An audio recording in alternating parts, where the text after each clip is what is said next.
Hi guys, I'm Heike Yates of Pursue Your Spark, and I am helping women in midlife pursue their spark by helping them show how to live a healthy, fit, and sustainable lifestyle. This week is all about strength. So when we talk about strength, most of us think about strength as far as physical strength is concerned. Thinking, okay, I'm building up my muscle and I'm getting stronger, hopefully. But there's two types of strength, and that's what I want to talk to you about. It's mental and physical strength, and one is not working without the other. So let's talk about physical strength. Pretty obvious. Physical strength, let's use the example of a marathon, running a marathon. You have to start small. Maybe you start walking and you build up your endurance because you walk a little bit longer each day. And then you say, okay, I'm going to run a little bit, or shuffle walk, as some people like to call it. But you're putting one foot in front of the other and you get towards, or you reach your goal slowly but surely. So as you build your physical strength, you're eating well, which is part of physical strength. A good diet or a healthy diet supports a healthy training program. And it doesn't have to be a marathon. I just use it because I like to run. So think about this way. You're feeding your muscles good nutrition, healthy nutrition, to fuel it for the workouts that you have planned or that a coach has planned for you. And as you get stronger and you stay consistent with your goal, you may reach your goal of finishing your marathon. And hopefully you will. This is the plan and you follow the goal. Now, there could be some little obstacle, which is our mindset. Our mindset says, yes, I'm going to get to that finish line. And by October, I'm going to run the Marine Corps Marathon. And I just got this, girl. I got this. So you set out, you got shoes, you got the right shorts, because people in your running group said, oh, you can't just go with those old beaten up tennis shoes. You need some good running shoes. So you invested some money, aside from maybe a training program, which I love to join training programs. And I used to coach here in Maryland, the Montgomery County Roadrunners Club. The marathon group. And back in the days, I just loved my running group. And now I just meet up with them whenever we can to run. But so you need a good pair of shoes. You need some shorts. You need a sun visor or a hat. You definitely need a water bottle and maybe some nutrition along the way.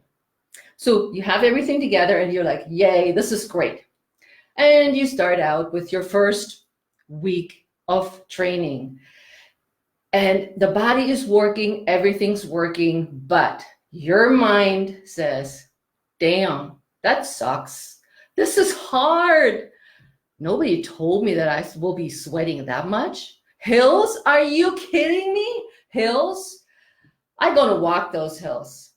They are walking too, so I will walk that. Oh my God, can I actually do a marathon? This is so hard. It sounded like such a great idea, sprinting across the finish line with a medal at the end and going, woohoo. But now I feel less likely. Woohoo. I have to get up at 5 in the morning to meet my running group. 5? Oh my goodness. And then I have to work all day. And your mind is playing tricks on you. Your mind is telling you it's too hard. You can't do it.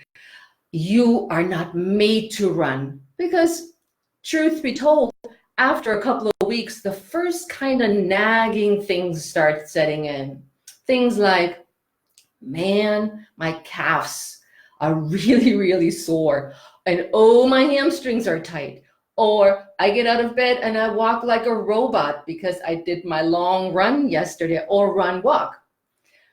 Either way, you can finish a marathon. You can walk a marathon, you can walk it, or you run it. So anything goes. And your mind is saying, girl, are you nuts? What were you thinking? And is defeating your goal to finish your physical goal. So when you think about this, you set out, I can do it. I know I can do it. It's awesome. I have a plan. I got my clothes. People teach me how to run better. I also know now what to eat or not to eat, so I don't have any gas problems or diarrhea. That all comes with the territory. But your mind says, nah, I'm not digging this. I don't want to do this. And this is where what I call with my athletes, mental toughness. You need to suck it up. There's no serious injury why you should stop. It simply became hard and uncomfortable. And things will get uncomfortable at times. Anything in life is not easy peasy that we can just go and things work out great. Roadblocks show up, like blisters on your feet. How do you treat those? Or a busy work schedule where you can't get to your running group and now you're all by your lonesome, having to deal with getting the distance and your training in all by yourself. So the two are combined. The mind oftentimes, from my experience in 30 years in the fitness industry, having trained all kinds of people from athletes to recreational exercisers to seniors and kids for short period of my training as well. Everybody's mind is yay in the beginning and then it's not so good.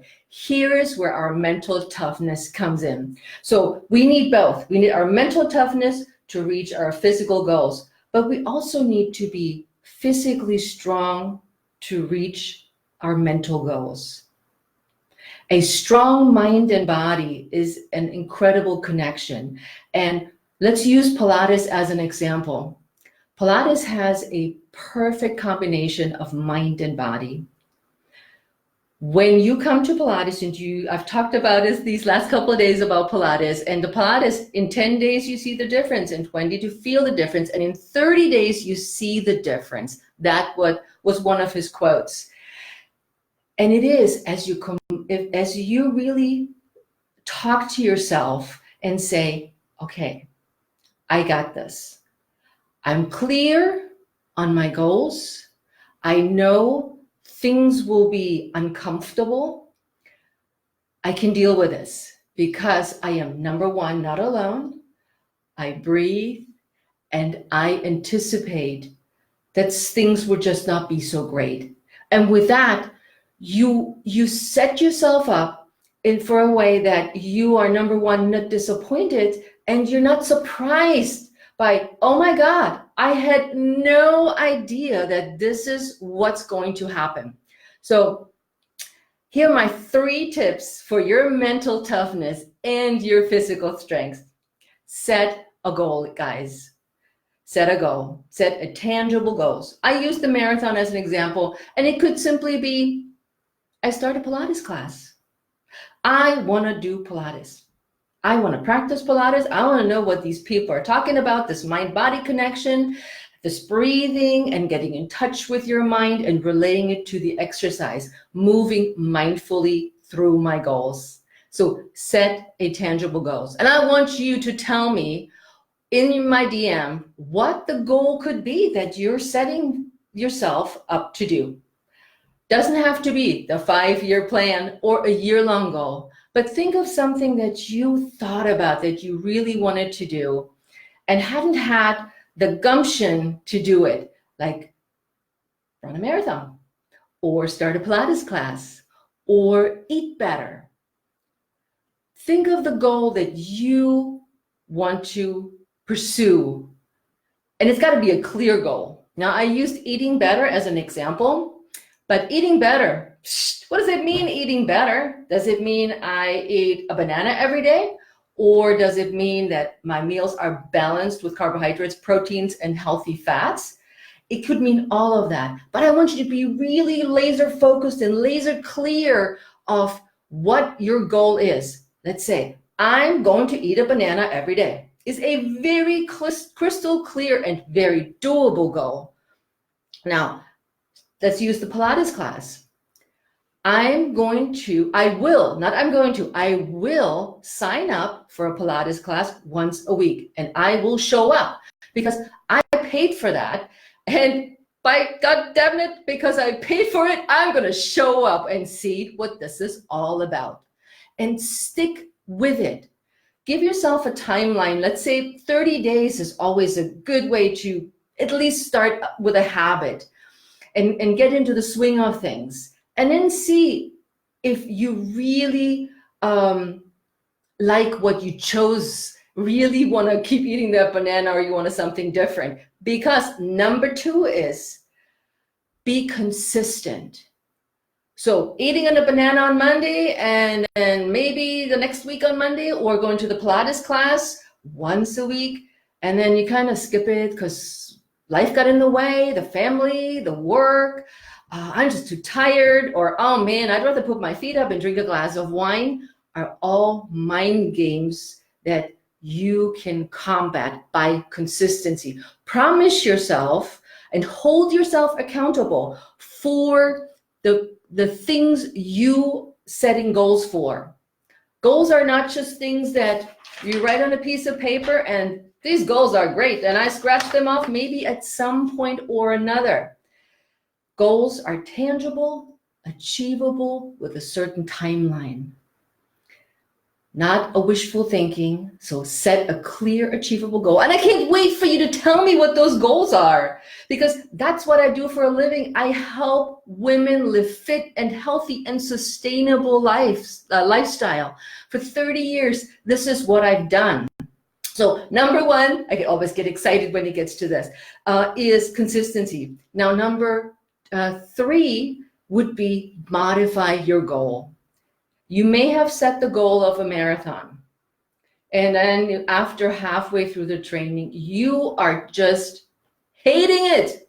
You're like, this running is nonsense. I do not want to run.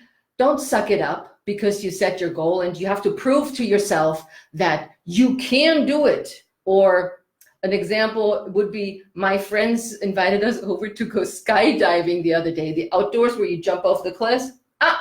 Hike is not doing that. This is not a goal that I want to have to overcome my fear of jumping off high things. That's not a goal that I want to pursue. So if you pick the goal and you're just not digging it, ditch it. Give it a good fair chance, and hopefully for a month. But you may also say, you know what, after 2 weeks, I am just not cut out for this. I'd rather do this. If you choose to modify your goals, then you need to stick with that next goal. So I'm saying I don't hold you accountable if you give up a goal, but I will hold you accountable if you go from goal to goal to goal to goal and never, ever finish something. So, ladies, and maybe some gentlemen who are here today, physical and mental strength go hand in hand. And it's not just for super athletes, it's for all of us.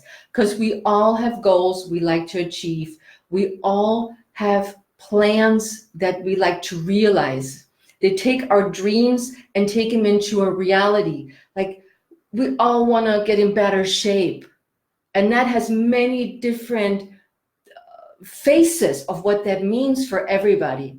And that is what the 4-week Lean Out program is about. The different faces of you and how you fit into the 4-week Lean Out program. There's something for everybody, and it's doable for everybody. And we are talking in week 3 in depth about strength in the 4-week Lean Out program. So for today, physical and mental strength are like this. They're like buds. They stick together, and if one is not supporting the other, you are not going to succeed. My 3, this is the American version, my 3 strategies are: number 1, set a tangible, achievable, and timed goal. So pick one. I want to know what it is. Tell me, even if you think about it. Then follow your goals consistently. Not just one day yes, one day no. Stick with it. Feel it out. See how you feel about the goal you set and how the changes that you achieve through setting that goal slowly starting to come in. Again, whether it's starting an exercise program or eating differently or whatever the goal is, or saving money for a vacation could be another mental and physical aspect of strength. And number 3, modify your goals, but give each goal a fair chance to flourish, blossom, and succeed. Because if you put your mind together with your muscle, then you will achieve the goals you set for yourselves. I've seen it over and over. It takes consistency. So be consistent, stick with it.